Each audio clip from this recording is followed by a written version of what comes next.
Ladies and gentlemen, welcome. It's your boy Khalil Jibran. One time for your mind, two times for your spine. Welcome to the Khalil Gibran experience. We have a super special legendary guest right now.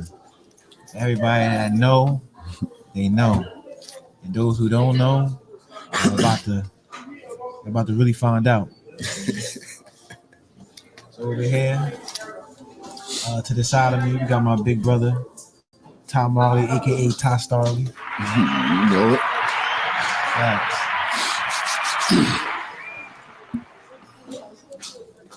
What's up, brother? What's up, my boy? You know I'm feeling good, man. Chilling, man. It's been a long time coming, man. We've been talking about this moment for a minute, so I'm glad we finally here. We finally got to do it. Facts. Because it is like, bro, we be talking about a lot. For real. Behind the scenes, it's like, motherfucker. But the crazy thing is, it's like, as much as I'm around, motherfucker, I'm never around. So, motherfucker, what? Right. Ain't for you to believe. You feel what I'm saying? Like, the shine ain't for me. So we're going to get into a little bit of that, right?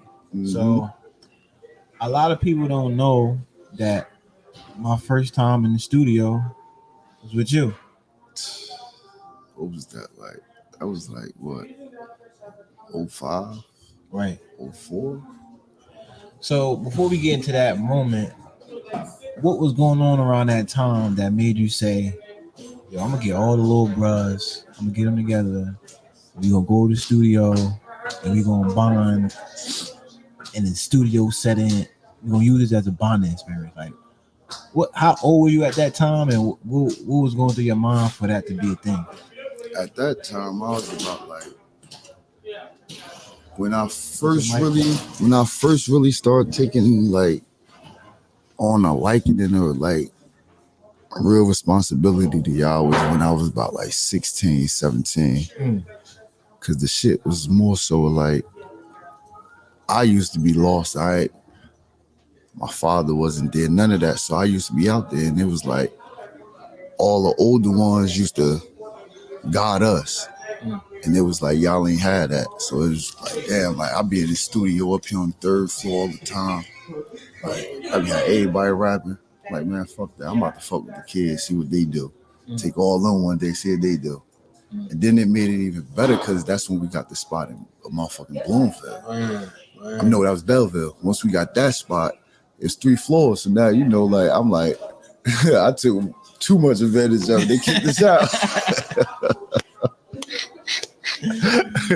Yeah, word. Remember our niggas sleeping in there. All y'all sleeping in there. I'm like, fuck that. Then that's when I used to like, yo, go in there. I'm like, fuck that. All y'all write y'all verse. All y'all write something down for it. Everybody, all y'all wrote it. I'm like, all right, y'all write the shit. Revise and edit some people's shit. I'm like, nah, look, go in there and write that. Let me see how it sound. Because it don't seem like I need to do nothing. Let me see how it sound. Shit went crazy. But to go back, what made me take on, like what made me start fucking with y'all more, because it was like y'all ain't had shit to do. At that time, it wasn't no more open gym.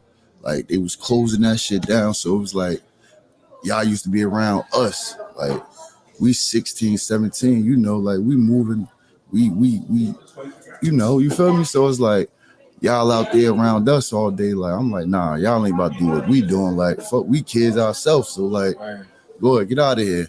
And it was hard. At first it was a little hard because y'all looking at us like, yeah, they ain't that much older than us. He telling us to get out. All right, well, like it or not, the fuck out of here. To be honest, it is like the closeness in age didn't really become apparent until we got older.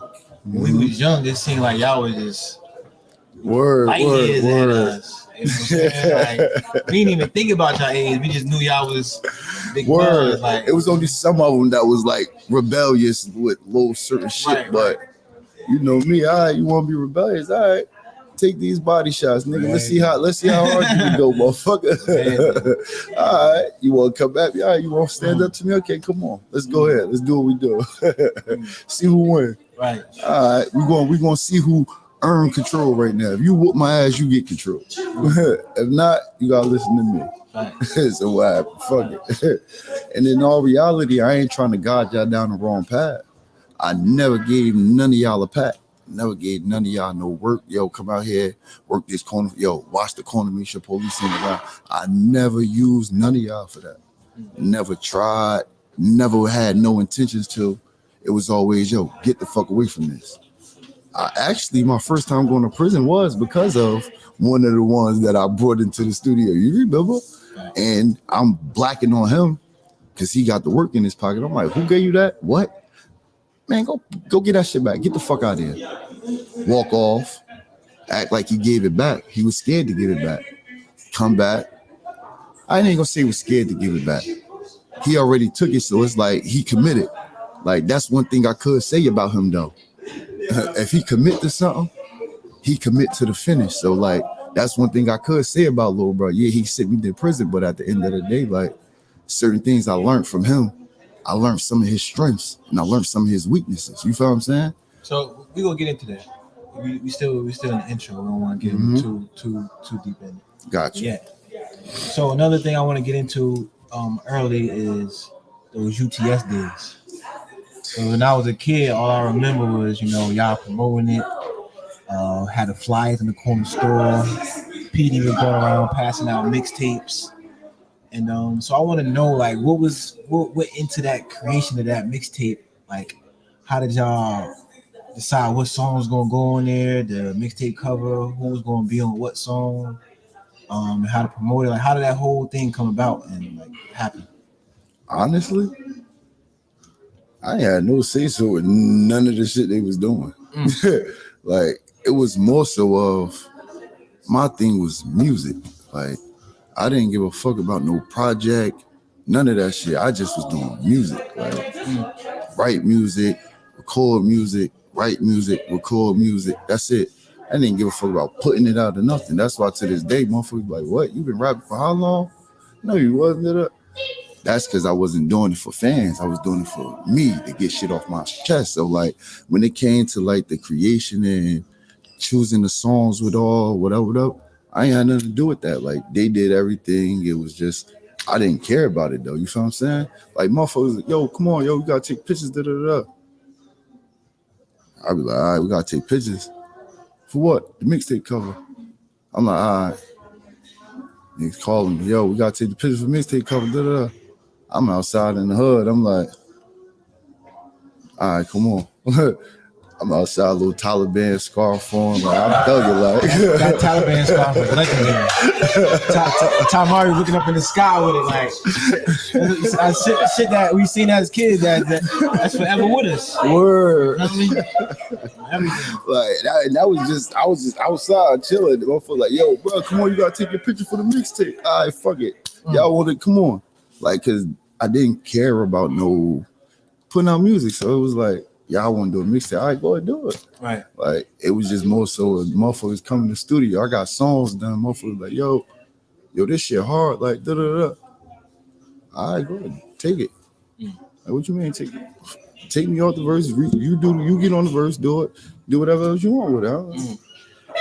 All right, go ahead. You feel what I'm saying? So it was more so I just wanted to make music. I didn't care who got it, who took it. I didn't care how good the song was, how it sounded.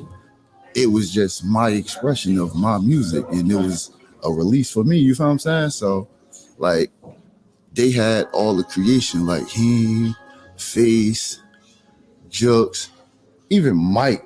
Mike didn't even give a fuck about the music. Like, Mike just, my boy Mike, he just wanted to get money. He just wanted to get money. Money Mike. Or everything. Like, it was so hard, bro. Oh man, boy, you try to get a verse out of Mike, it be hard as hell. But boy, you motherfucker, if you put some type of hustling in the studio, you can get a verse out of Mike. You feel what I'm saying? Bring the dice to the studio. Right. Mike gonna get a verse or something. You feel me? But it was more so like, me and Mike, we ain't give a fuck about that. He ain't facing Jux. They was more so the creators of it. You feel me? Under the Sun Entertainment. You feel me? And it was like we was running with it, like, and I always like, you feel me, told them like, yo, whatever we do, like, let's just do it. Like, you feel what I'm saying? Like, I don't care what we do, how we do it. I'm just gonna do music. And it was like, it was like certain things. It was just like, fuck it. But it's like, even to this day, it's like with the music, it's more so like, it's just a release for me. Like, you feel me? So it's like, if you like this song or you don't like it, I don't give a fuck because I'm not trying to sell it to you anyway. Like, you feel what I'm saying? But it's like, that's why it's like when you talk about like how we created, how we picked the songs, like that shit was never a care for me. That's just like with you. I be telling you, like, bro, like, drop that shit. Like, this shit hard, my nigga. Drop that shit. But as you go on and you learn the business, you learn you gotta have formats of how you roll out shit. You feel what I'm saying? And that's exactly why I became the student of the student. You feel what I'm saying? Because the game I was playing took me out for a few years. You kept it rolling. You got to do and handle all the business and learn all. I ain't get to do that. So therefore, I'm gonna sit behind you. Teach me, little bro. You feel me? Like, take roll. Try this car. You feel me? I could hold the motherfucking GPS. Just because I can read the GPS still don't mean I know where we going. That's very important because a lot of people, they're not as dedicated to the vision to be able to take, another role as opposed to the one that they originally came in on. So what do you think happened with you where you can really just do whatever it takes just to get the job done? Like, what's in you that's not in other people that make you just a team player in that way? Because it's just like, everything I do is genuine. Like, if motherfucker we doing something, it's like I don't have no ulterior motive behind no moves I make, especially when it comes to my family or my brothers. You feel what I'm saying? Right. So it's like, therefore, it's like the fuck, like, I don't feel like I'm no bigger than you. I don't feel like you no bigger than me. Right. No matter how much money you got, no matter how fly you is, I don't give a fuck about none of that shit because everything you can do, I can do, if not better. But I still don't take on certain things and look at it that way because at the end of the day, I'm not in competition with you. Thanks. If you grow, I grow. Thanks. So no matter if you in the front or I'm in the front, we both trying to grow, and I'm just supporting the growth. So therefore, no matter who make us grow, I don't give a fuck. So it's like, fuck, nigga. Like, it's me and you right now. Say motherfucking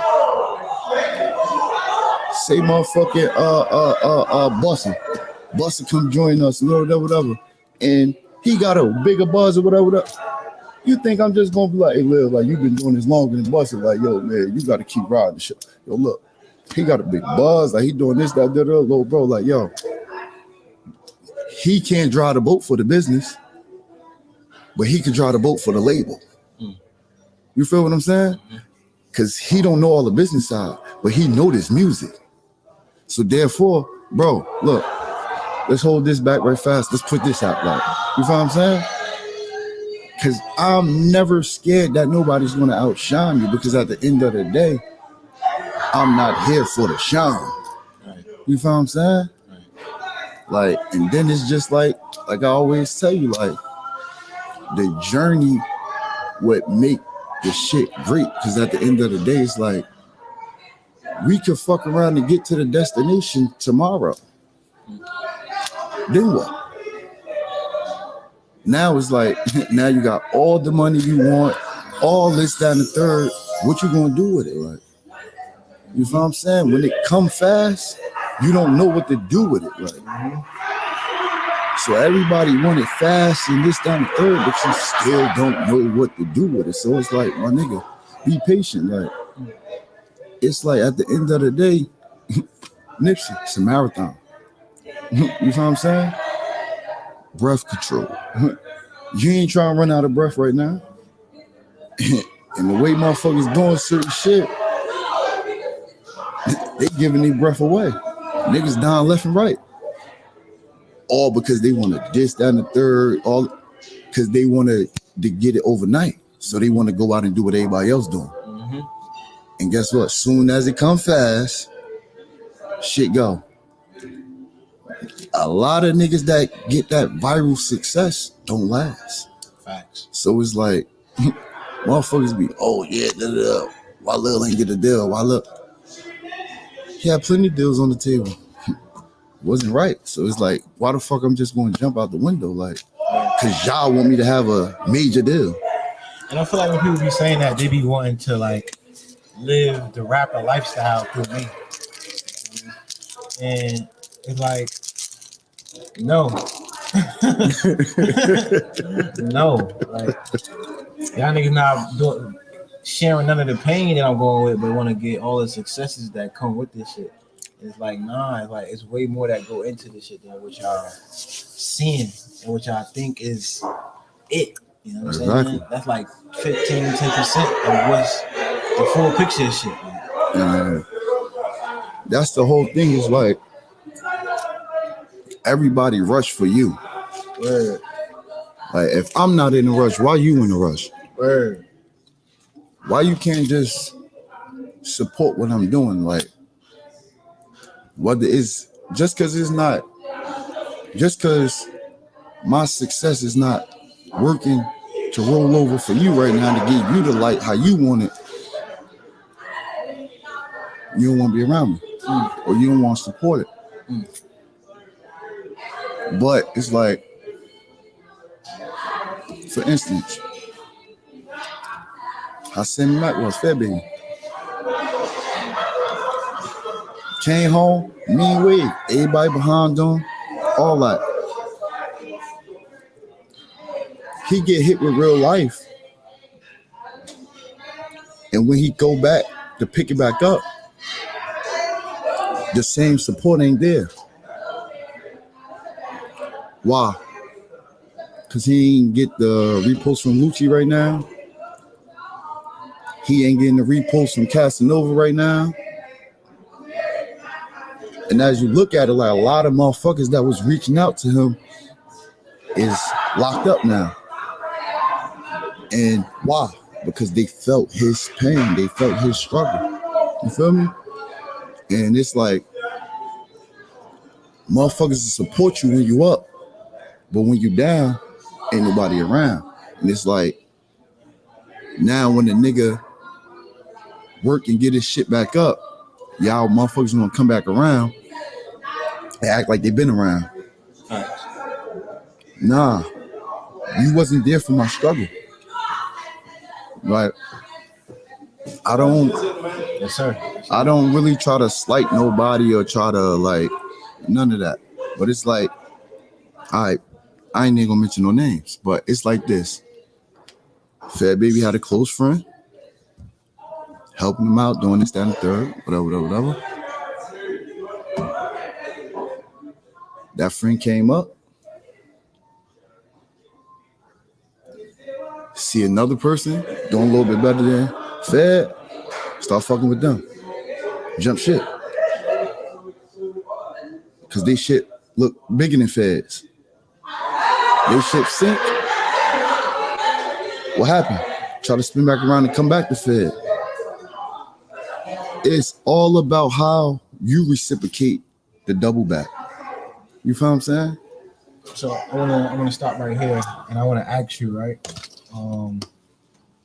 Because being in the streets, it teaches you a lot about life, a lot about like human nature. You know what I mean? So, and it give you a certain awareness.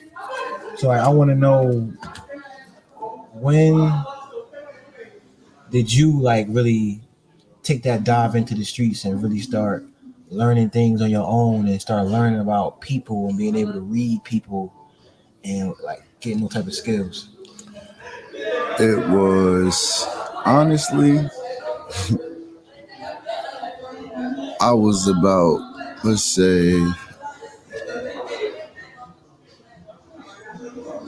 10 years old. Mm. It was more so because of like my mother working and shit like that, and it was my two older brothers and my older sister. She wasn't around at that time when we moved over there, to 6th Ave and 9th. Mm-hmm. But it was like I had to learn certain shit. My oldest brother used to be doing what he do out there in the streets. My middle brother playing sports. That was leaving me. My mother at work and shit like that. So I started taking to like the older motherfuckers on the corner. It was an old head nigga named Magnetic. I met back then. I used to go out there motherfucking early in the morning, 6 in the morning. Go out there and shit. Early in the morning fucking with him. All right, bro. I used to go out there fucking with him and shit. But it started cause I used to go to the store and shit, stealing like motherfucking anything, like, or anything, move and tell you. Yeah, I can steal anything, nigga, box of cereal, gallons of milk, everything. So old head caught me one day, so he thought I was stealing because we ain't had no food or none of this shit. But this day, my mother left and went to work, and she forgot to leave the car. You feel me? So we needed some food and shit, so we had to spin up in there. He caught me and shit, so anyway, we started talking. That's when he started telling me, like, yo, why you don't come over here and start cleaning up? Like, cleaning up in front of my grandmother's house, got a couple spots so we clean up. He's like, I'll hit you all. I bet. I'm like, what time you want me to come out? He like, what's the earliest you get up? I'm like, what's the earliest you want me up? So he called my bluff. He said, yo, meet me out here at 6 o'clock. He said, you can come outside at that time? I said, yeah, I could. I said, my mother gonna be gone. I let my mother be at work, whatever. My mother was the supervisor. She used to be there. You got to be up there. She was working at Macy's in Livingston. Motherfucker used to have to be there. Motherfucker supervisor be there like 3, 4 in the morning and shit like that. So anyway, I was like, yeah, I can make it out there, whatever. Shoot out there. Shit, I get out there. Long story short, I'm out there before him. He pull up, he see me, he like, well, you really can. After that, it was over. I start cleaning up over there. Met the old head on 9th Street at the patio. Start cleaning up in there and shit like that. And it was like from there, I just started hustling, like, you feel me? Started carrying the old people grocery bags in the house. I had motherfucking like 4 or 5 contracts in my building. Motherfucking 3 Spanish people. Had the older white lady that lived in there and this black lady on the first floor. I cleaned up their house, motherfucker. Each one, motherfucker, used to give me $30. I used to have to clean up probably, motherfucker, like each one probably like 2, 3 times a week. You feel me? 8 times cleaning up, that's $30. And gotta remind you, like, some days I'm cleaning up 3 spots. So that's $90 right there, you feel me? Then that's not even counting when the motherfucking the patio, I gotta clean up over there every day. You know, at night they had a party at night, I come clean up, and he stopped cleaning up at night. I come there, get everything done in the morning and shit, you feel me? He hit me off every day. Now then you gotta remember, people going grocery shopping, other little shit I'm doing. So like, that's what really created like the hustling in me. Like, I used to be outside early as hell, doing this, that, anyway, Moved from down there. So then after that, we stayed in the house, everybody in the house. Everybody in the house. This the car, the 185. You got motherfucking all the older cousins and shit, they trapping and shit. Now I start charging them to go to the store. Right. That became one of my hustles. Now I'm after that, mind you, Mom Dukes was raising us by herself. We got to keep our shoes right. I learned how to clean the shoes good. Charging everybody in the house to clean the shoes now. Feel me?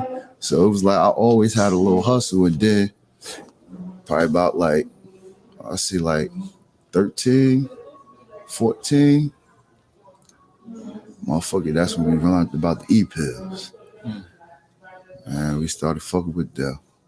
But what really changed the game with that, what really set us into hustling was we started selling fake jerseys and shit, go to New York buying the fake clothes and shit, coming back selling it to all the niggas on the block and shit. Get all the throwback, they thinking this shit's real, you feel me? We over there paying $20, $30 for the jersey, come back $150, $100. Killing them. But One day in the midst of us over there, we bump into a nigga with the e-pills for motherfucking $2 versus we over here paying like $6.50. Like, what? Man, we came back over there, gathered up what we get, went back over there, met the nigga, came back. It was over after that. Like, we was hustlers. You feel me? Auntie and them motherfucking moved out the house, moved out 185. That's when we had that shit to the neck. We got 3 floors to ourselves. So now, electricity shit going on. We fucking with the little bitches next door. We using the wire, little stitching cords plugging up in their house and shit. They light bill high as hell now.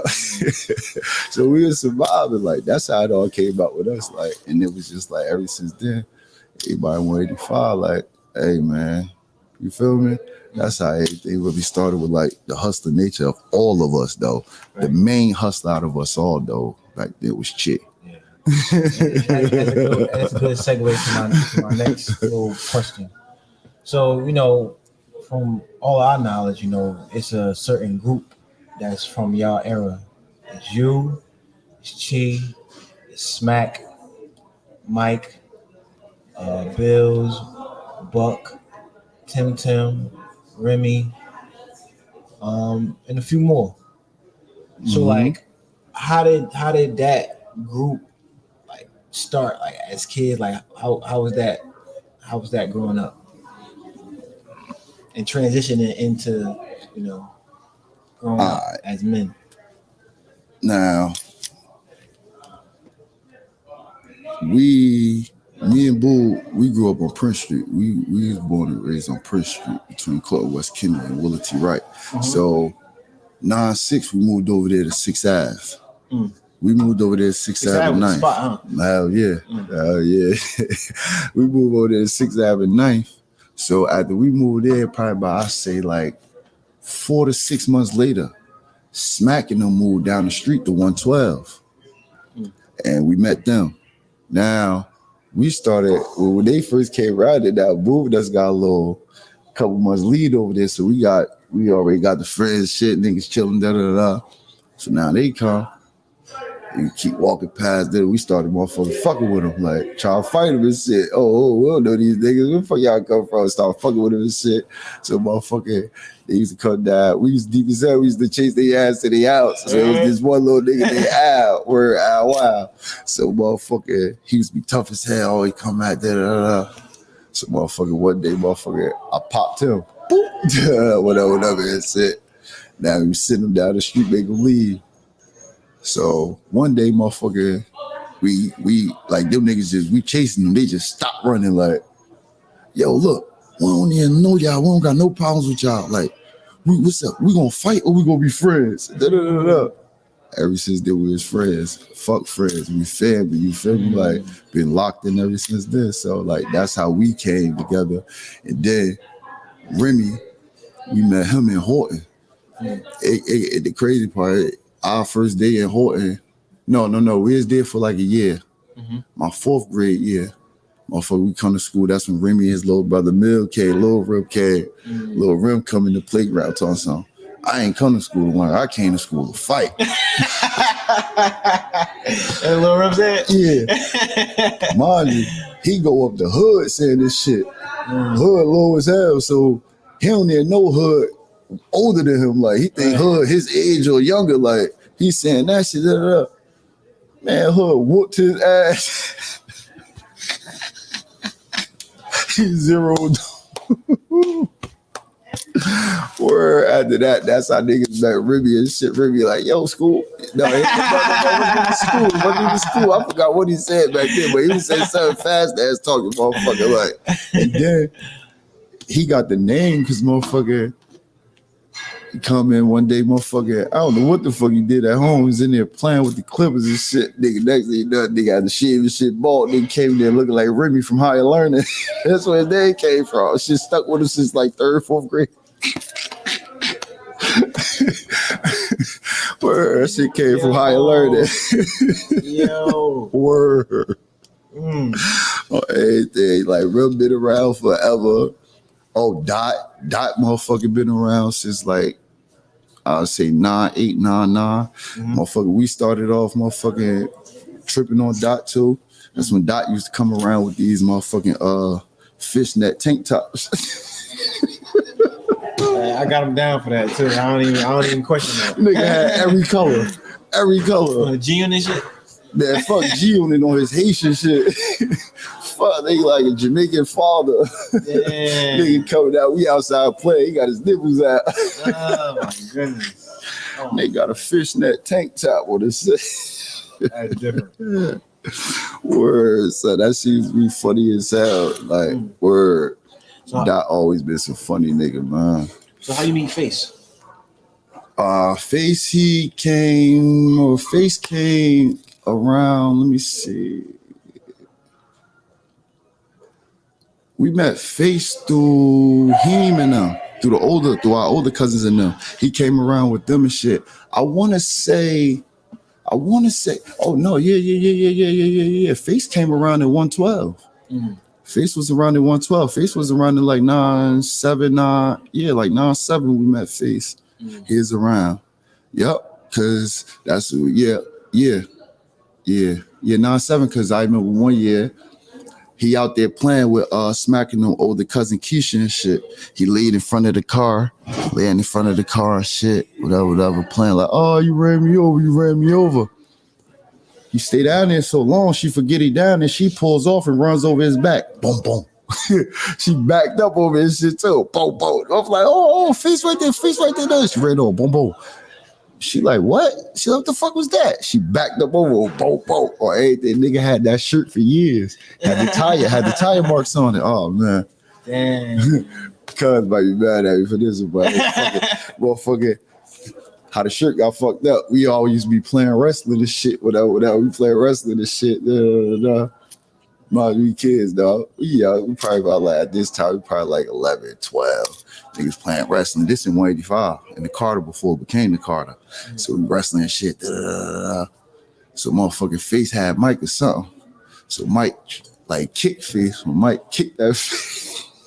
Mike kicked that Face, motherfucker. Some shit came out the motherfucking bottom of his pants. They got on his shit. Wait.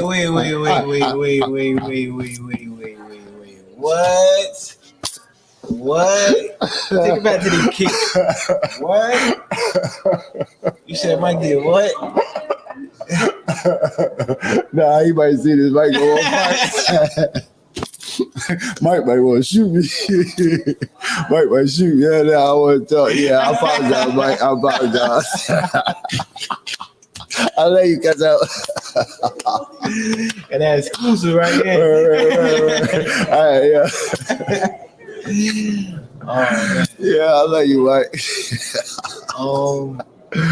Word, that was some good times though, bro. But that's how we all got locked there. Oh yeah, but Mike came around back then too. Mike came around like 9-7. Nah, Mike from Speedway. Mike from North. He from over there. Him, Smack and Chin, all them grew up over there on Speedway. They knew each other before us. They knew each other before they moved over there. So when Smack and them came over there, then Smack and them moved over there on motherfucking 9th Street. Mike wound up moving over there East Orange on 17th.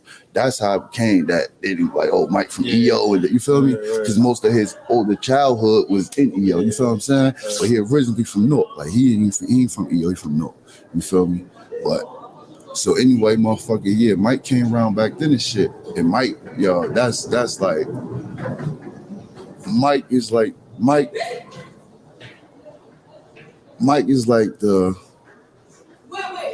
the brother. Mike and Sammy is like the brothers that like we all never had. Like they like the arrogant babies, like the arrogant competitive babies. You feel what I'm saying? So, but them, bro, you gotta love them. Like, and then on top of that, Sammy Mac birthday, shit like 2 days before mine.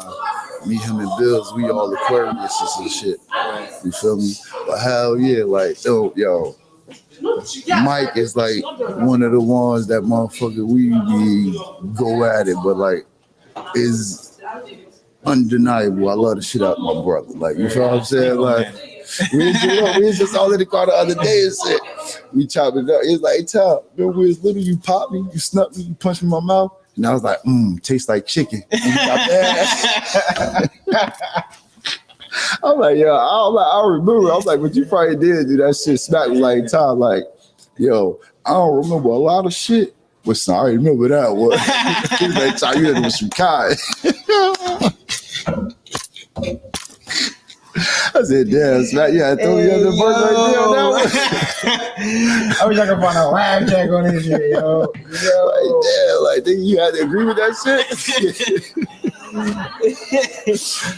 shit? Word, son. We used to have fun, son.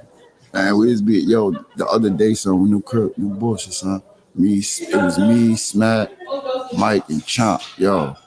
That vibe was crazy, son. Like the conversations, the beatdowns, that shit just like, damn, son. Like it really felt like motherfucking like old times. Like we were just reminiscing and shit. I'm like, damn, I'm like, yo, damn, I miss this shit. Like, word up. And like that's the shit we gotta tap back into. Like, you feel me? No matter what. We all got life, we all live life and shit, but it's just like certain shit we gotta make time for. You feel what I'm saying? Because at the end of the day, like, bro, I don't give a fuck what nobody say or how nobody said. You out there in the streets, my nigga, you need some type of love, my nigga. Like, I don't care. Like, niggas don't be wanting to motherfucking get all sentimental, get emotional and all. But bro, listen. Niggas know. When they in that house by themselves or going through certain shit or niggas like, damn, like niggas be wanting to motherfucking just let shit go and it's like you don't be having that person that you could trust all the time. So it's like the females be getting fucked up with like you be stressed out and they want to keep arguing about this and bringing up that. Like, look, like, I ain't call her bitch, but bitch, like, I got some problems of my own. Like, let me deal with mine, please. Like, yeah, all right, cool. We got this going on, but like, we gonna do that. Like, give me some time for this. Like, it's always this. So let me get this right. But it's like, as a man, you can't even voice yourself like that to your woman or female, whatever, like your significant other, however you want to put it. Like, you can't even voice yourself to take disrespect, all that. And it's like they want to be too manly. So it's like, as a man, like, we don't be having nobody to vent to and do certain shit, like the release. Like, you feel me? So it's like, motherfuckers don't want to understand, like, why motherfuckers keep up that hard exterior so much. Like, it's defense mode. Like, motherfuckers so used to getting betrayed, so that shit be playing on motherfuckers' mental. So it's like people don't understand certain shit. I'm going off topic right now, by the way, but cool. You feel what I'm saying? Like, but it's just like certain shit. It be like that. Like, you feel what I'm saying? And that's what people be failing to realize. So it's like, certain shit. It be like people just not ready for the conversation. So it be like, all right. And that's the thing that we got to stop being too, like, oh, because they ain't ready for the conversation. We ain't going to have the conversation. Fuck that. Get ready, motherfucker. Like, because it's like, the more I hold it in, the more I'm fucking myself up. So I got to release this shit. Take it how you want. At the end of the day, right now, I tried to love you and me, but it ain't working. I got to love me. Take it how you want. So I want to ask more about the Carter too. Like, how did the Carter like come to be? What were some good moments that started in there, and who were some people that started in the Carter that people might not know about? That's crazy. I was just talking about when our cousins Craig, you feel me? I was really smacking on family bills and all them, but you know, he been around for a minute. That's family. Craig, I want to say he was like 15, 16 when he died. Little cuz was a chick magnet. Yeah. Then he was talking about beat up, bro. Brody was hit, bro. Where son, be wilding at the parties, dancing and shit, like be turned, like fly. All words. I'm like, everybody ain't get to meet him. Everybody ain't get to meet him. They ain't get to get none of that. So that's one of them. Craig. Like, who else? He came after the Carter. Nah, we get. I'm gonna talk about Cuz in a minute, but who else? Oh, cousin Big Cuz Dean, another one. He was Queen Street. He had died in a car accident and shit. Tall, light skinned. He started growing his hair too at one point. Where he born, bro. Ladies, man, or I'm told what? Little Dean, where our Uncle Dean. You see how they used to make the beats and shit. He said right now, he tried to tell yo, man, I got some beats for you. Man, this shit sound like some shit motherfucking Rakim no want. Weird, but nah, I love him. He still be trying. Like, he fuck around and come up with some shit one day. Like, look, I need that. I need to add something to this, but let me get that. I got you with this. You feel me? But like his son, Lil D, that nigga, bro, like legend. He was a legend. Like, you feel me? Like, get to that bag, all that. Big cousin Rajan, one of the best to ever do it. Like, nigga actually was out there slanging in the midst of all that shit with the Queen Street homies, all that, all that shit. Working though. Whole time working. Most cuz ever had was probation. Been working at his job for over 23 years, about 25 years, something like that. If anything, about to be able to retire and everything now. Did what he did. Walked away from the streets. You feel me? Like, handled it, you feel what I'm saying? So it's like 185 got it was a lot of legends in there. Feast. Rest in peace. Feast be 185? Hell yeah. Hell yeah. That's where Feast mainly came around from 185. That's where he caught his Fed case from 185. Really? I ain't know that. Hell yeah. That shit started in the backyard. Hell yeah. Word. They wore the wire back there. Yep. Yeah. They wore the wire back there. Boom. All right, that's for another nigga story. So I ain't about to get into all that. Like, you feel what I'm saying? That's their story. Like, but yeah. So Feast was down. Yeah, that's the one who used to motherfucker whoop our ass. We be broke or some shit. Niggas be trying to get some money, go out. Like, yo, I need some money, go out. Yo, like, I get like $80. He be like, how many you want? I want $80. How many you want? What you talking about? How many punches you gonna take for this $80? Like, all right, look, it's $20 a punch. Let's see how many you can take. Man, Chi. He's always fuck us up too. All right, fuck it. Come on. All right, that's 4. Come on. First one be some little mediocre shit. Boom. She be like an arm or something. Next one, a little leg shot. Boom. When they get to about that 6, that nigga motherfucker, that nigga about to hit you in the leg, arms, that nigga hit you in the red. Bow, fold. I don't need 80. I'm good to 60. That's it. Everything, what? Teachers don't fuck us up, bro. Like, that's where I got it from. Like, all that school shit. That's what I'm you don't go to about, school? Like. You don't go to school? We're fucking you up. Oh, y'all don't go to school? Oh, you smoking? What? Man, come here. Beating niggas ass. Look, got that from him. Everything. But man, one time we got his ass good on some Home Alone type shit. We in the back room. What? We in the back room. Little door shit. We put the broomstick across the door, motherfucking like a little back from it so it could open. But motherfucking when he come in, he ain't gonna see it. Cut the light off on his eyes, everything. Put it back there so he could trip. Motherfucking dead. We had motherfucking the train tied up to the fucking light in the thing. Somebody standing on the bed holding that motherfucker.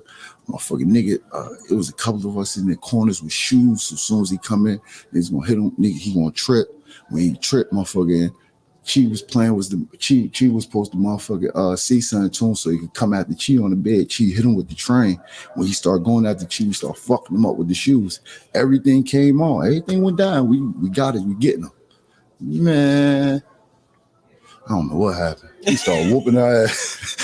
Niggas in there hollering. Niggas started getting out the room. Mind you, the light on now. He whooped our ass in there, but we fucked him up. When we came out the room, he light skinned, feel me? They got a little lump on this shit, little eye red, lip bleeding. He like, yo, y'all little motherfuckers, we tried to kill him.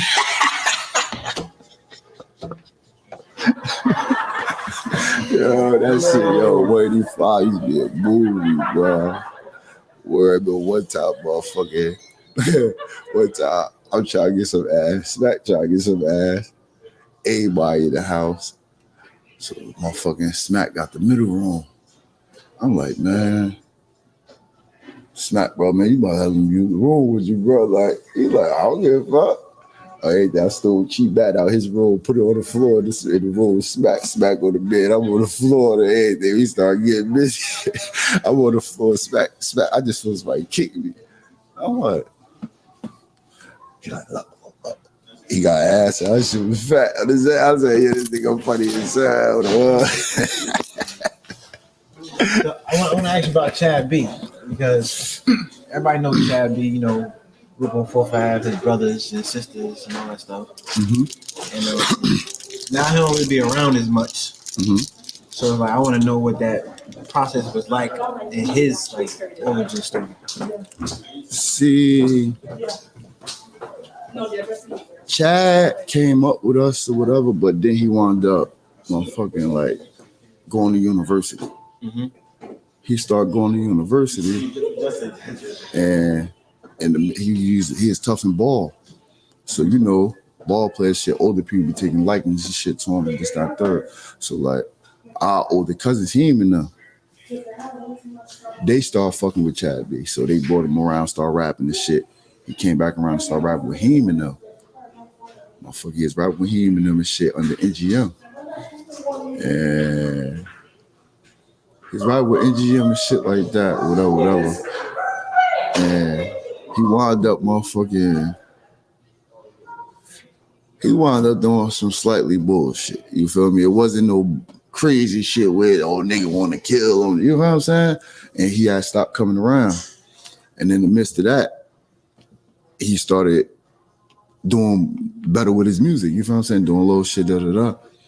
And in the process of that, he just was like on the come up, but he was on the come up away, but he still was, I'm from here. Like, he never like said he was from nowhere else. Like, but it was just like he wasn't there. You feel me? Because he felt like niggas was envious and jealous of him because he was on the come up. But in all reality, it was like niggas felt some type of way because like, nigga, you did some bullshit. Right. And you start coming around. You feel what I'm saying? So it wasn't like, oh, niggas hate you or none of that. Nigga, nah, nigga, come rectify the problem. And that shit is over with. Thanks. At the end of the day, we still was kids when this shit was going on. You feel what I'm saying? So it never grew to no big problem, and it never made it out to no street beef or, you feel what I'm saying? And even when he finally did come back around, it wasn't like it was no hate, da-da-da. Niggas hollered down, da-da, and embraced him. You feel me? That's still his hood. He's still from the hood. You feel what I'm saying? Like, it ain't no bad blood and none of that. Like, you feel what I'm saying? But at the end of the day, people just fell to realize, like, and I had to come to the realization, understand, he's coming up. His come up doesn't really consist of the hood. You feel what I'm saying? Like, his come up is not coming from the hood. You feel me? So it's like, all right, he need the hood, but he don't need the hood. You feel what I'm saying? So it's like, everybody not. It's like motherfuckers not even mad at him. It's just like, bro, come around. Right. Come around more. You come around more, you'll get more of the support. You'll get more support from the hood that you want, that you're looking for. Because at the end of the day, motherfuckers accept you. Motherfuckers never ever would tell nobody, oh, fuck Chad, he ain't from the hood. Oh, that nigga a bitch. Like, nigga's not gonna try to play you out, or, you know what I'm saying? Like, no. Right. But it's just like, you can't say that the hood don't support you when it's like, what support is you doing in the hood? And we're not even talking financially. What he's giving. Exactly. We're not even talking financially. You could just come shoot videos in the hood. Facts. Or fuck, we got kids coming up that's dancing in the hood. Put some of them in the video. Facts. You don't even have to do no features with niggas. It's not do something for the kids. Facts. Fuck everybody else. We don't give a fuck about nothing that you Niggas know how to get their own money. Like I said before, I never ever tried to give y'all no packs or anything. I always went and got my own. So motherfucker, I'm not looking for no money. Fuck. I'm not even looking for no shine, nigga. I don't even give a fuck about rapping. So I'm not even talking about anything you're doing to direct my way. Cause everybody know I don't want to be in front of the camera. Like I wouldn't even have did this. Like it was just for you or straight from the love for you. Like, you feel what I'm saying? So it's like, bro, I'm not never saying come do something for me, come do something for you or anybody else. Bro, you have a platform, so therefore shine light on these kids' talent. Fuck everybody else. The kids is the future. Thanks. These motherfuckers, you shine light on these kids' future and shit like that. You possibly be motherfucking the reasoning behind a big contract. Thanks. So therefore, like, fuck you getting the contract. You just got somebody else the contract. So, damn. Might not be motherfucking in there for me to be a rapper. I might need to go out here and motherfucking come in A&R or some shit. Make my dollars. You can damn near make your dollars off top. Thanks. You feel what I'm saying? And in the process, writing and giving these songs and selling them. Like, so it's like motherfuckers be scared to give somebody else a shot because they think they're going to outshine them. No. If they outshine you, embrace it. Fuck it. And if anything, you the cause of it. And I'm not saying that for you to take credit for, oh yeah, I'm the reason why he did this. I'm the reason. No. That should just let you know, motherfucker, the credit you take is, if I could build him up, I could build up another one. If I could build up another one, I could build up 2 more. If I could build up 2 more, I could build up 4 more. I could make a label. It's okay to switch positions, especially if it makes sense. Thanks. You get what I'm saying? So it's like, that's why I don't be scared to take the back seat. Like, because at the end of the day, even if you do take my position, the position that I had, what you do and how you do it, all right, you still not gonna do it like me or this, that, third. I could still start off, I could always start another label and still be right here supporting this one. Thanks. So if I want to motherfucking be the captain of a motherfucking yacht, bitch, I'm gonna go get my own. Thanks. But I'm still gonna motherfucking have my seat on yours. I'm not gonna abandon your shit just because I bought my own. Thanks. We been like this, so what the fuck? Like, you know what I'm saying? I don't give a fuck about that. The shine, I don't fuck all that. I don't give a fuck about that. So, what would be some advice that you would give to a young person growing up where we grew up that want to do something different, whether it be rap, whether it be sports, or just take it to another level on whatever field they got their eye on? What advice would you give to them on their journey? Don't let your arrogance turn to like stupidity. Like, just don't get so arrogant to where as though you feel as though you better than everybody, to where as though you so stupid now you just reject all help. At this point now, you're blind. You don't know who's for you. You don't know who not for you, because you're not giving nobody a chance at the end of the day. And the whole thing is, if you don't give somebody a chance, how you expect to meet new people? Thanks. Like, and you cannot be scared of failure. Everything don't happen and work the first time. You have to get certain shit test runs. Like, so it's like, that's one of my main things. Don't be scared of failure. Like, and always keep faith in yourself. Believe in yourself. And if you do believe in yourself and somebody come around you that you feel is motherfucking can possibly be bigger than you or outshine you, just because you have that fear, Don't stop them from shining. Let them go. Let them shine. And show your gratitude. Don't be envious and do little sit there with them frowns behind. No. Just let them do it. Like the fuck. Because at the end of the day, the music you make, the music the next person make, it don't come from the same place. Thanks. Your feelings is not their feelings, so therefore, it's like they not going to express or say certain things how you said. Y'all can say the same thing. Y'all can say the same thing and it won't resonate the same. Right. Or it won't even come off like it's the same meaning. Feel me? Word. So it's like certain shit you just gotta really pay attention to. You feel what I'm saying? It's really like all off of you. You gotta motherfucking learn how to control your senses. Like you gotta learn how to be able to sense shit out. So it's like it's really off your instinct.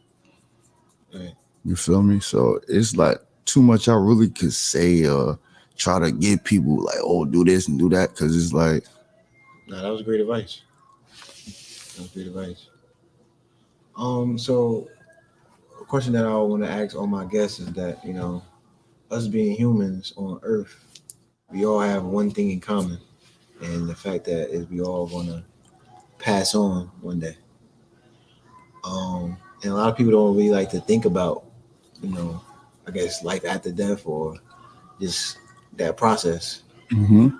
So I guess being aware of that, or even if is that something that you think about, like how do you process, I guess quote unquote death.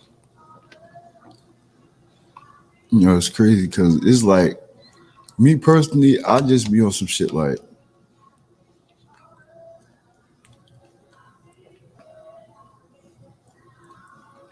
I believe it's a hereafter. Mm-hmm.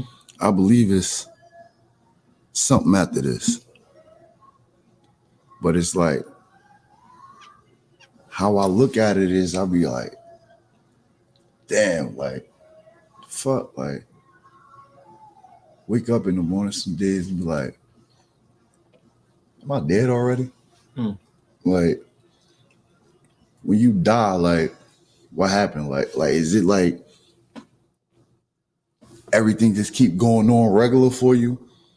And it's like everybody else can't see you and you everything else just stop and it's like I can't like boom. I feel like is it like everything that happened when you die stop and like you still in the same world, but like it's like your shit keep going in a different time zone. It's like you move time zones, like you know what I'm saying? Like now it's like they motherfucking 10 years behind you.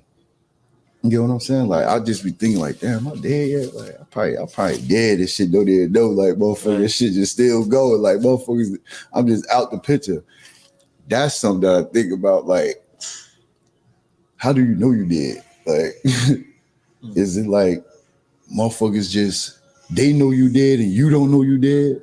You feel what I'm saying? So it's just like, what the fuck? Like, I don't know. It's just like I think that it's something after this, but what I don't know. So it's like that shit be confusing me. It's even confusing for me to even try to say it. So it's just like I just leave it alone. I hope I didn't do something that I think I did. All right, bad. Good. So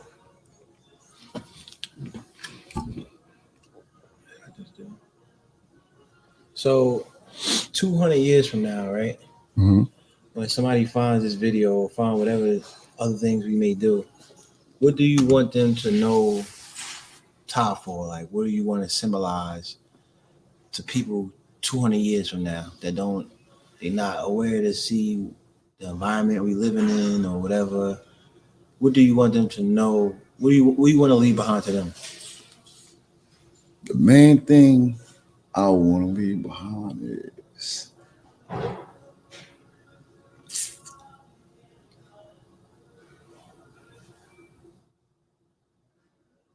don't be how could I put this?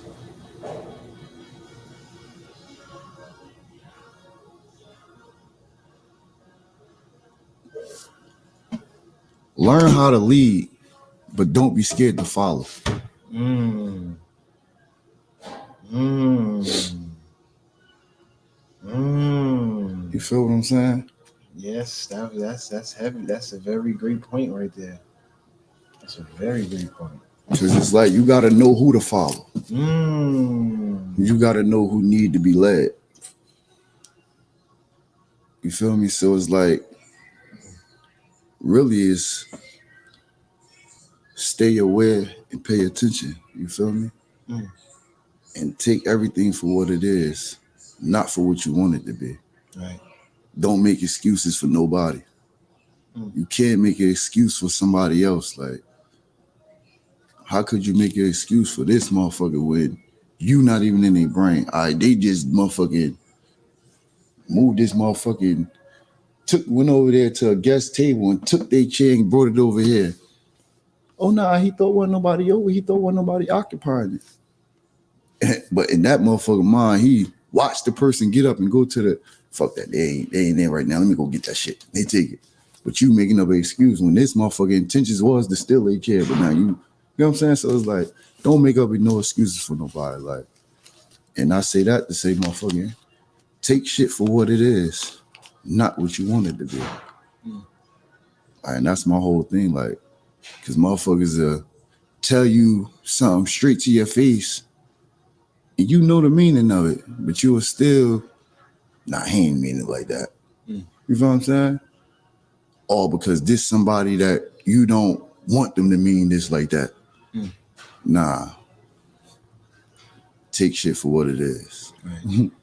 You be the one fucked up at the end or hurt or whatever. Like, you losing it.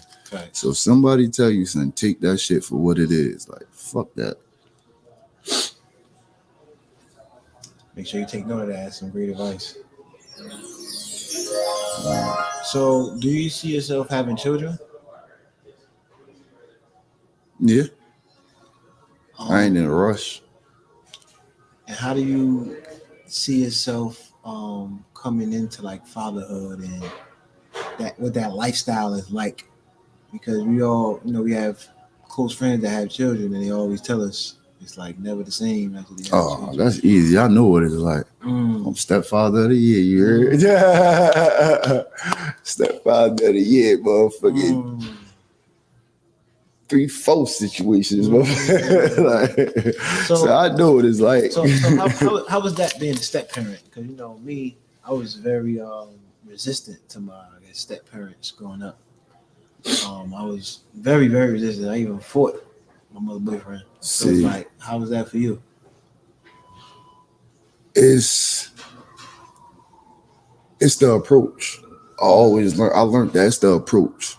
Because it was a situation I was in where, as though first came around, son hated me,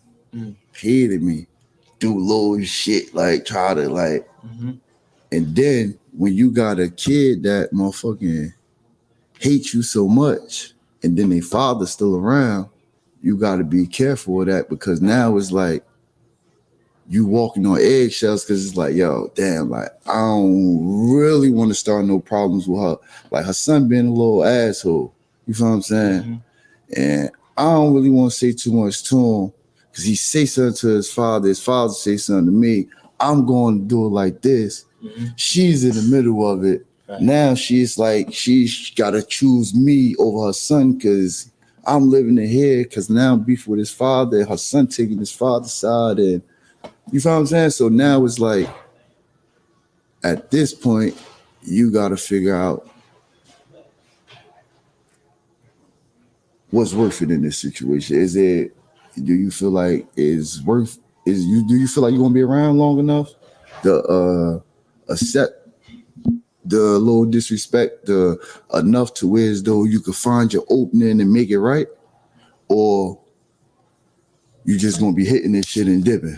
Because if you just gonna be hitting this shit and dipping, little nigga be disrespectful. Well, I ain't got to deal with this shit. I'm just in and out. You feel me? But now, if you plan on being around, now it's like, all right, Boom. How I did it was, let them do what they do. See, you don't like me and shit. As I come around, do a little shit. All right. Now you know what? This the time right here. What's good, little bro? What's up? All right, what up? Him in there. This what killed it. This what changed the narrative with it. I sat back and tried to see what he liked to do. And what he liked to do at the time. Hey, I'm right here, baby. I'm motherfucking having to be going to the bathroom. They in there got beats on rapping. Like rapping? Got him. They in there rapping one day. I walked in. It was good. He stopped, paused it. Now he tough as hell. What's up? Like, my nigga, I know you don't like me, motherfucker. What's up? He like, what? Now I put him on the spot. Now he want to tuck his tail a little bit. What? Nigga, what shit you do before you think I don't know you don't like me, motherfucker? Like, you making me know you don't like me, but now you want to act like you wasn't doing this. So now it's like, yo, y'all niggas like rapping? Like, yeah, a little bit. Y'all ain't never go to the studio? Nah, hell no. Like, Oh, chill, stop crazy, little bro. Oh, why? No. Once he changed I got him. What's up? Y'all want to go to the studio? When? I would say tonight it's a little late. All right, tomorrow I got y'all. For real? Yeah. Call Kaz, mad bitch. Yo, need 7 Take him up there. Let them go in there and just record whatever they had, whatever. I ain't touching nothing. Next thing, now we in the house. I'm like, yo, look. After the studio says took them back, they playing their little song, they filming it. Yo, y'all need to go in there and write. I'm like, yo, that shit wasn't all that. Like, y'all need to come with something better. Like, that was our first time. It's cool. Come up with something. After that, it was, hey, yo, look, you like this? Nah, look, come on, little bro, look, like this now. So if it's worth it, you got to figure out what the kid like and respect them because they was here before you. This is their sanctuary, you feel me? You gotta respect them. Facts. People just gonna, I'm an adult. This kid ain't gonna be disrespecting me. This is their shit first. You gotta respect them. Now, no matter how it is, as long as you inside this place where they grew up at, and this is their shit. When the ball changes, we move out of this bitch on my dollar, definitely, or me and her dollar. You feel me? Now, this is my shit too. Fact. So therefore, listen, you little niggas don't pay no bills. Y'all motherfuckers, y'all father don't pay no bills. Me and your mother pay bills. Now now the narrative changed. I could do this, I could say this. Because no matter what I'm doing at that house, no matter how much I put in there, they was here years in the making. So guess what? All they going to, it's my father's house. It's my father's house. All right. We move out your father's house. Now what?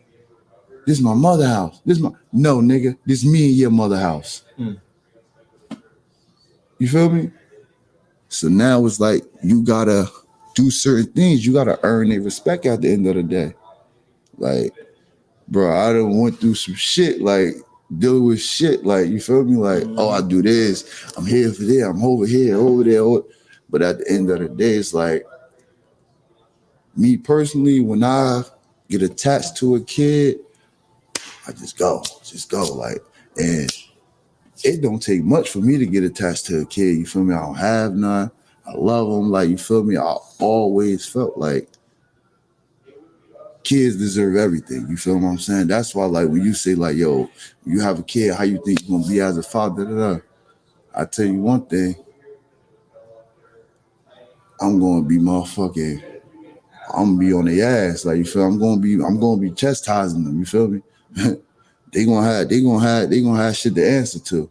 But at the same time, I'm gonna let them be a man, or I'm gonna let them be a woman. I'm not about to keep on. Oh, yo, give me your phone. My daughter's phone going through the AC. I'm not about to do that to her. At the end of the day, I'm going to let her go and make her mistakes. You feel what I'm saying?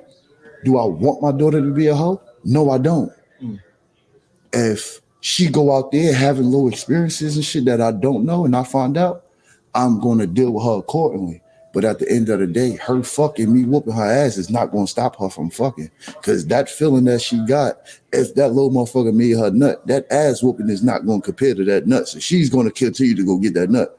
All I can do is respect her and talk to her to help her to do it better. You know what I'm saying? Like, motherfuckers don't want to give their kids respect. You have to. You know what I'm saying? So I'm going to respect my kids no matter what, but I'm going to demand respect from them. You know what I'm saying? So it's like they going to have room to make their mistakes and all that. Like, and we going to deal with it because I was them. And I was one of the ones that grew up without a father in the picture. So it's like, it's a lot of shit I had to learn on my own. You feel what I'm saying? So it's like, I know they're going to have experiences and so I'm going to let them grow. You feel what I'm saying? But I'm not going to be, oh, motherfucker, da, da, da. And one thing for sure, two things for certain. I never call my daughter a bitch, or I never let my son call my daughter or my wife a bitch. You feel what I'm saying? So it's like they gonna have guidance. You feel what I'm saying? So it's like I'm gonna be there for that, financially, all that. But it's just like they still gonna have responsibilities, so they can know what a responsibility is. You feel what I'm saying? So me personally, just like when you was younger, you know the shit before you was a teenager, nigga. I give you the utmost respect, nigga. I don't disrespect you because you don't disrespect me, and I don't expect you to disrespect me. You feel me? So just because you're a kid or whatever, I'm not gonna disrespect you. Not, you feel what I'm saying? That's just like with my kids. My kids is going to get respect from me from when they born. And guess what? When they outside the house, they gonna demand respect too. So any adult that disrespect them, they're not just going to let you disrespect them because they know what disrespect is. Facts. And I don't disrespect them. Their mother don't disrespect them. Their grandparents don't. Their uncles don't. Their aunts don't. So why the fuck is they going to let you do it just because you're an adult? All right, they going to handle you correctly. But at the end of the day, if shit getting a little, they going to handle it how they see fit. Right. And I'm not going to be mad at them. You feel what I'm saying? So it's like, it's just certain things that I know and I learned from me growing up. So it's like, I know I'm gonna be all right when I have my kid. You feel what I'm saying? And I'm just not in a rush. And I'm not in a rush because I don't like the simple fact of the matter that the female have all the power and rights over the baby. Like, I have the power to create a baby. I have the power to make a baby, but I don't have the power to have that baby. So therefore, in all reality, I don't have no choice over my creation. And I don't like that. And that's what happened last time. Got her pregnant. I ain't want no bullshit. You ain't give a fuck. Da, da, da. Still went and got it. All right, cool. Therefore, nobody will never be able to do that to me again. Take it how you want.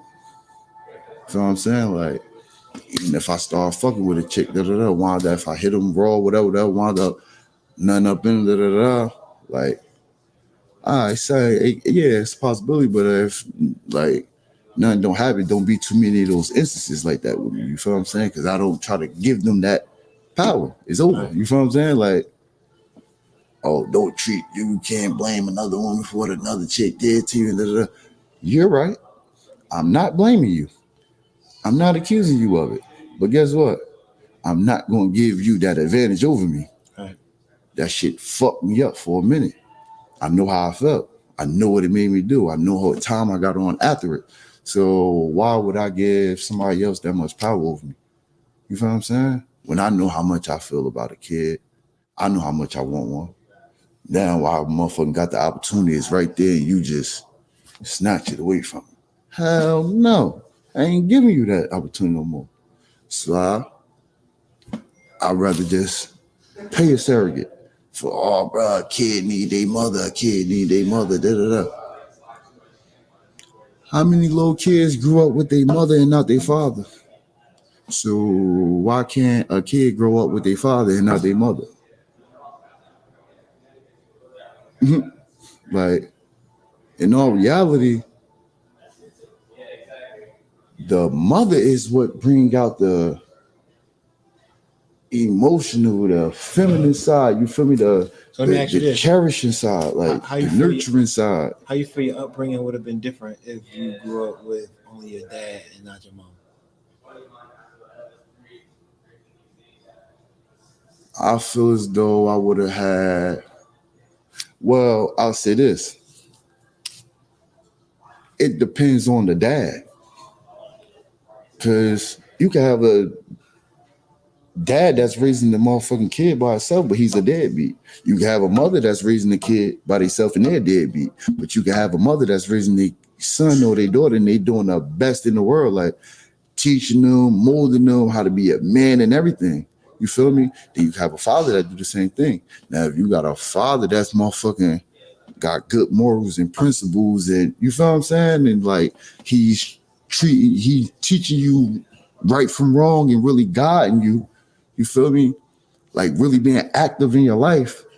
Now, I feel as though like that's just like with football. I feel like you'll have more principles. You'll have like you feel me. You'll be a little more strict on certain. Like you'll be more manly. You feel what I'm saying? Like and now when it comes to a father raising a daughter, I feel like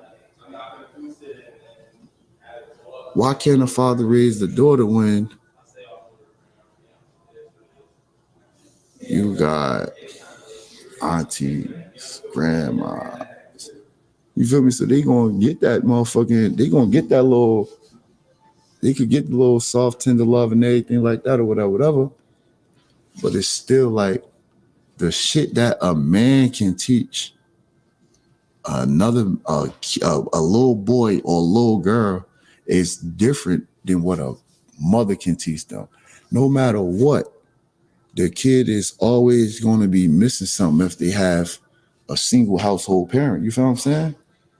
But it's just up to you to try to motherfucking be there for them to let them know, like, yeah, I know you motherfucking miss like certain things with your parent. Like you can't just not talk about it. You feel what I'm saying? You got to talk about these things. You feel what I'm saying? So it's like people don't do it right. I feel like you feel me. Like people don't talk about the correct things when they a single household, when they got a single household, like a single parent household. So it's like it's all about the parent. You feel me?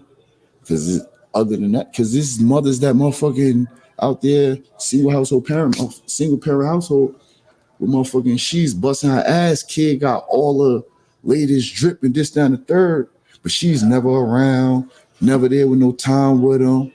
You feel what I'm saying? And now all he know is just clothes and this, down the third. Then motherfuckers wonder why this motherfucker, all he know is the scheme to try to get some money, or he's stealing and try to get some money. That's because nobody taught him how to get no money. Everything was handed to him. You feel what I'm saying? So it's all about the parent and what the parent teach the kid. You feel what I'm saying? Because it's like you got a parent that give you everything, but no love, no attention. Versus you got a parent that give you all the love and attention with no flyness and no gifts and nothing. Now,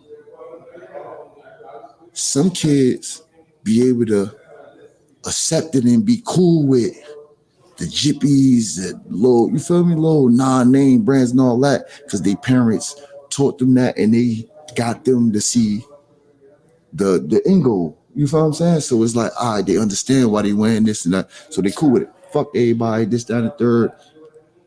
But it's like,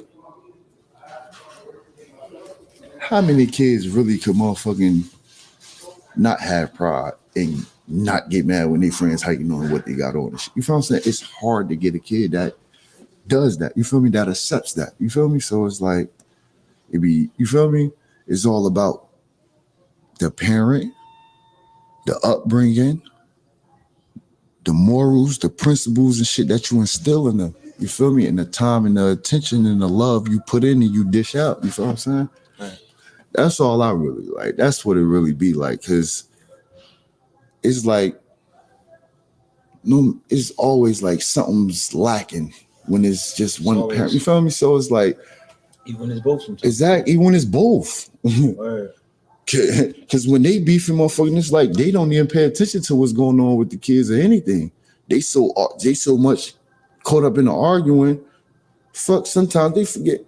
You fed the kid? And they arguing so much. You fed the kid? No, I thought you fed the kid. What? You were supposed to feed. Now they arguing about feeding the kids, and guess what? The kids still ain't eat. So it's like, you feel me? I want to kind of wrap it up a little bit. That was a great segment on the kids. New rules for the kids. Is there any other things, any closing remarks you want to make that you want the people to know about, who you are and what you want to get done and anything of that nature? Yeah, crazy part is the only thing I really want to get done is motherfucking. I really wish I could get an institution that motherfucking just that we can really rely on to motherfucking put our kids through, like just like a motherfucking like basically like a life skill, like life skills, just like this is all this motherfucking building teaches you, like, you feel me? And it's not it's just for the blacks. And yeah, we do need that. A lot of our colors do need it, but fuck all that. Everybody need to be, this shit need to be diverse, because at the end of the day, the more you interact with other people, the more you learn how to deal with them. If you're not around them, getting that hand-on experience, is you read. How the fuck could you read about how to deal with a person in a fucking book? Like, everybody's not the fucking same. Thanks. So just because I just read how to deal with this person is because he got this trait and that trait, they got the same traits and this, down the third, but this person motherfucking have more control over it. And so it's like, fuck, I don't get it. Like, it's certain shit, it's just like, bro, everybody not the same. So like, I just really wish like we could teach motherfuckers like life skills, like, you feel me? Like, cause it's like street smarts and book smarts goes hand in hand. Like, if a motherfucker has street smarts and book smarts, a motherfucker would be able to notice when danger is coming. Motherfucker would notice, like, motherfuckers' awareness would be up more. Cause it's like, I'd be like looking like at certain situations where a motherfucker saying something to somebody, I'd be like, yo, this motherfucker, this motherfucker is trying to set her up. Like, but if he has some type of knowledge of, you get certain knowledge, he'll know what to look for. They'll know what, you know what I'm saying? So when it's like, everybody, they try to keep the criminals away and they try to, you ask me, drug dealers is some of the motherfucking best business, man. Them motherfuckers deal with motherfucking inventory, numbers, motherfucking, you got to come up with the plans how to motherfucking duck the cops. You got to come up with the plans how to keep the robbers off you. If you trying to, you got to come up with the plans how to motherfucking get to work, how to cook it up. You got to get the spot where you got to do it at. You got to get the spot where you got to package it at. You packaging it, selling it. You got to get the team together for you to, bro. It's like you do everything that a motherfucking big corporation do. You know what I'm saying? So it's like, it's just that you just don't know about the big corporation because motherfuckers don't ever have nobody to even try to give them a little bit of that knowledge. You know what I'm saying? So it's like, them shits, it's like if a nice little institution, I can't put it together how I'm trying to say it, but like a nice institution to teach motherfucker a business with the street, man. And it's not even trying to mix the streets with the corporation because you're not trying to bring the street shit that motherfuckers doing in the street to over here to the corporate world. You just trying to get the knowledge that these street motherfuckers got and the knowledge that the corporate people got and implement it together and see how we can bring this shit together so we can pull them out the streets and turn this shit around. That's what I'm basically trying to say. But my words and I get like when I'm trying to explain something and I can't explain it correctly, I just get to a point in my head. I was like, man, all right, fuck it. You know what I mean? You don't. Fuck it. You know what I'm saying? Like she just be like, but Lil know what I meant. So let people know how they can find you. Oh my Instagram, Molly_4th Ward. That's all. I don't be on nowhere else. I only be on Instagram. It's a historic interview. I learned a lot of things I didn't even know about the history of where where we come from and what we do. Mm-hmm. I definitely learned a lot. We definitely got to have you back for some more history. Man, fuck that. I'm bringing motherfucking Coming of the Brews back. Yeah, we got to sit down and, Definitely.